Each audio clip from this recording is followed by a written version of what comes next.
about the climate change, the function which is going to be, or the program that is finalized for the December, for the month of December in Paris, there are only two aspects, and both are related to foundry. One is the low carbon development mechanism, and second is the energy efficiency, and both the things we are discussing here in this function. So you have to be serious. Now you have to start thinking seriously how to go about it. Like when you enter in the foundry, just go directly with the proper lighting system, whether lighting in the building or in the foundry process, that's adequate or sufficient, or can we reduce it further. So by that thing, because Bureau of Energy Engineering, they have already developed some standards, so you can follow those standards and don't spend more electricity what you are supposed to, or what is the minimum required. So start from that building only, either maybe building for the process or building for your own arrangement. So from there you can start reducing energy efficiency. Now modern technology, we are talking since long, since morning, that like use of high top pressure, oxygen rich cool dust injection, or power generation from exhaust gases. So if you can reduce energy consumption through the process, it's wonderful. There is nothing like that, and it is necessary to concentrate on technology aspect, because people have given so many examples of the green technology that hardly there are 3% running the whole industry, or there are more than 100 and 150%, they are running the same industry and same production. So you have to think seriously. Money is the problem, there is no doubt about that thing, but your mindset is also positively, you have to think in that direction, that how with the minimum effort we can reduce energy consumption. Although I am not a foundry person, but because of my exposure to the practical, going to the site, or theoretical, reading all your proposals, whatever is coming to me, because I was in the member secretary of the industry sector for almost 8 years, from 2005 to 2012-13. So going through, because I love reading and going word by word, sentence by sentence, whatever you have written in your EIA report or EMP report. So I could get comparison of all the projects, of all the foundry units. So what I squeezed out, that there is some initiative that you can take for energy saving in the process, like introduction of ingots into the bar directly, or avoid, you are the best judge, because you are the one who is perfect in this thing. I am nobody, but there are some methods which many people have suggested, and if you can think positively about it, you must be thinking, like avoid superheating of the metal, since it increases the power consumption as well as deteriorate the quality of metal. Avoid holding of metal, since it deteriorates the nucleation potential of the metal. Always close the lids of the crucible to avoid radiation and convection losses. Ensure proper installation around the coils. Maintain lining thickness properly. Install automatic power factor correction panel to improve the power factor. Install harmonic filters. Use good quality demineralized water for furnace cooling to reduce leakage current. Avoid electrical loose connections between furnace transformer output and furnace output. Minimize transmission and current losses by keeping furnace transform close to furnace. Now system efficiency, the casting process, since morning we are discussing about that thing. Modeling of core making process and optimized tooling should be carried out time to time to enhance efficiency. Molding process, high or ultra efficiency motor can save 2 to 5% operating energy. Now air handling system, because once you set up your industry, you install the air handling systems or air pollution control measures, but after that you forget that something is required to clean it up again, or you have to recheck it again. Like even in your home, if you have AC, I think you have to change the filter also 6 monthly or 1 year to exchange, to increase the efficiency. So similarly here also, average air emission system from foundry consumes 20 to 25% of the total energy usage. Everybody knows that thing, since they are neither upgraded nor modified since their installation. That's the biggest drawback.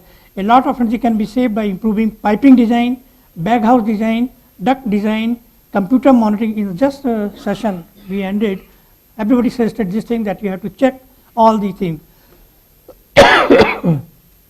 Now similarly for the compressed air system, that you have to check leak evaluation and repair or piping arrangement in the suction and delivery system.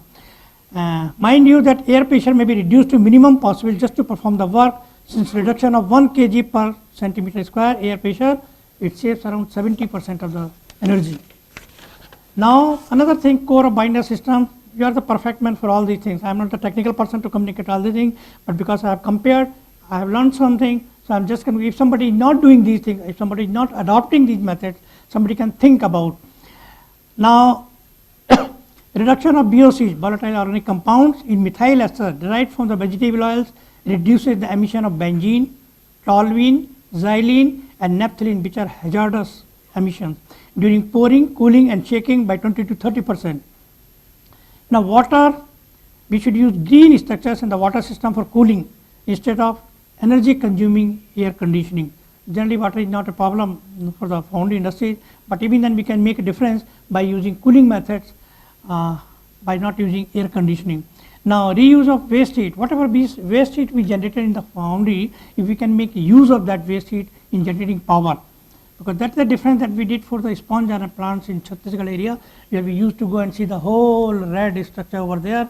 So slowly and slowly we started putting condition that whatever char you are going to use it in the for generating power. Whatever this waste heat you are generating, you have to also make it use in generating power.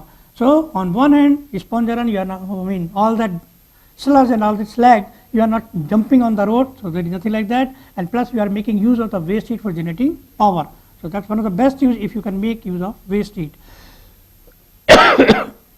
Now foundry industry, at some of the places, I know if you have visited Samalkha, Faridabad or Kathal, they are using best slag, waste sand and cement in the proportion of 2:1:0.5 just to make blocks, and they are used in the road, and these blocks have been tested by the accredited laboratories and they are working very well. There is no doubt about their efficiency or reuse, rather I should say. So in that way, when you are make use of slag, waste sand and cement, you are not dumping it somewhere else. Instead, you are using it inside the campus for making boundary or making something else. So you are not throwing it away and you are not creating any hazardous condition for that. Now, I have not visited, but I have heard a lot about the Belgaum Foundry Cluster that was established as early as in 2004, and they are promoting green and clean environment by installing energy efficient pollution control equipment, setting up a reclamation plant of 10,000 TPM to capacity to protect natural resources, and they are using latest technology like simulation software and EP software package with human skills are making green factories, and they have given training to the workers about the energy efficiency also. So if you can visit that and you can have a look on that one and how can you modify yourself, it will be really wonderful. Now these ideas which I am just reading and all that thing, you must have already in your mind. There is nothing like new thing or something. The question is of implementation. How can you implement all these things? This is the thing.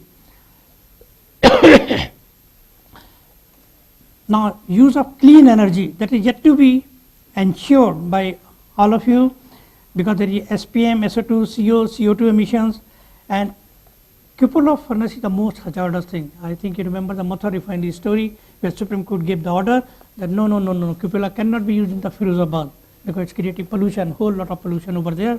So they changed it to the gas based system. Now all the cupola furnace, they are gas based. So you can see the difference.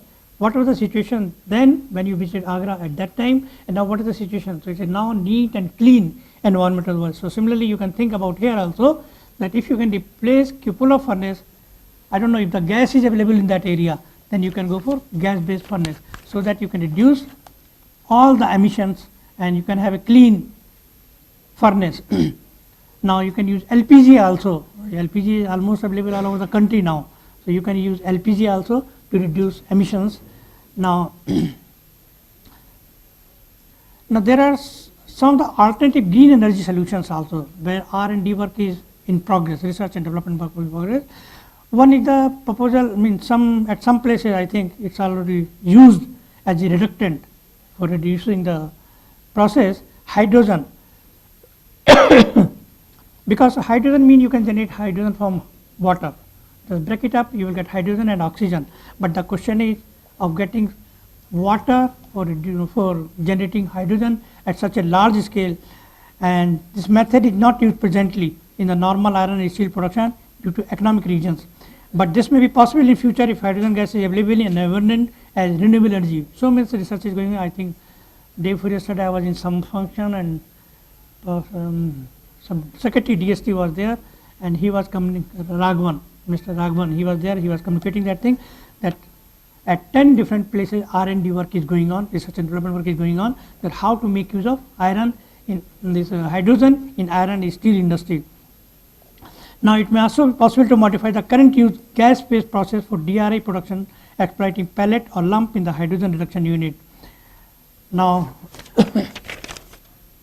and once the success in the commercial scale generation of hydrogen is made, it may not be difficult to use it for iron making, but it will take some time, maybe 5-10 years, to develop and establish a procedure for using hydrogen. When the hydrogen is used, no carbon dioxide emissions, no CO, no SO2, no NOx, simply water converting into hydrogen reductant, and then you can use it for the process. So there are no emissions. So it is a totally clean energy kind of a concept, but it will certainly take some time. Research is going on in many CSIR laboratories as well as in BHU. Now another thing, we are thinking about the biomass. If we can make use of, instead of oil, gas, what I am talking about, that substitution for the oil and gas, which is practically neither feasible nor possible today, as on today, but in future we can think in that direction, so that we can reduce the pollution, because we have abundant of sunshine 300 days in a year. So biomass, getting energy from the biomass should not be a problem. And this concept has already been adopted and experimented in Brazil, which has condition identical to India, because we are at the same latitude. However, no attempt has been made in India till date for metallurgical applications. But certainly, because it is used in the Brazil, we can learn something, how they are using, how we can make use of this thing. So, but somebody has to put an effort, because we think about our own industry and we don't think about the research and development besides our industry, and we have to think about that thing, because that will affect everybody. Pollution level will go directly down. So now the term is used since morning about the green foundry, which means it should generate minimum waste. We should use our raw material efficiently, and we should adopt a technology which doesn't create emissions or recyclable waste we should use. So these are the features which you have to make sure that they are used only then, because as on today, if you think about their placement, they are in the red category, mean most hazardous and polluting industries, and how to bring them to the at least orange category.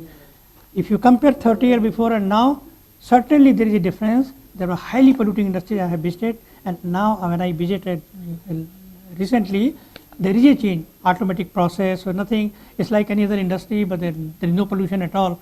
So you can think seriously about this thing. So what we can do, some of the things we can adopt following to achieve the green energy concept, like we can make use of wasteland. Instead of using fertile land, use wasteland for that, those kinds of industries.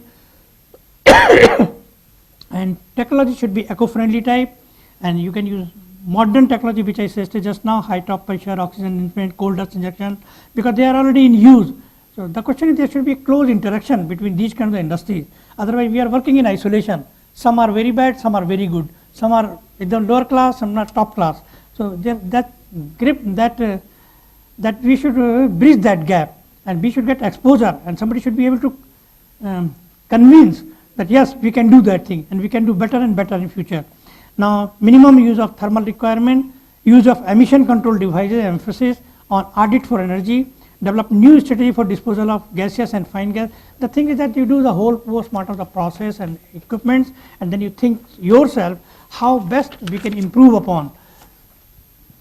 And plus adopt 4 R's strategy: reduce, reuse, recycle, recharge, and think about that if we can make some value added product from the solid waste. BHU has done some of the research, and some metallurgical department, that how we can produce value added products from these kinds of bags, from these kinds of waste.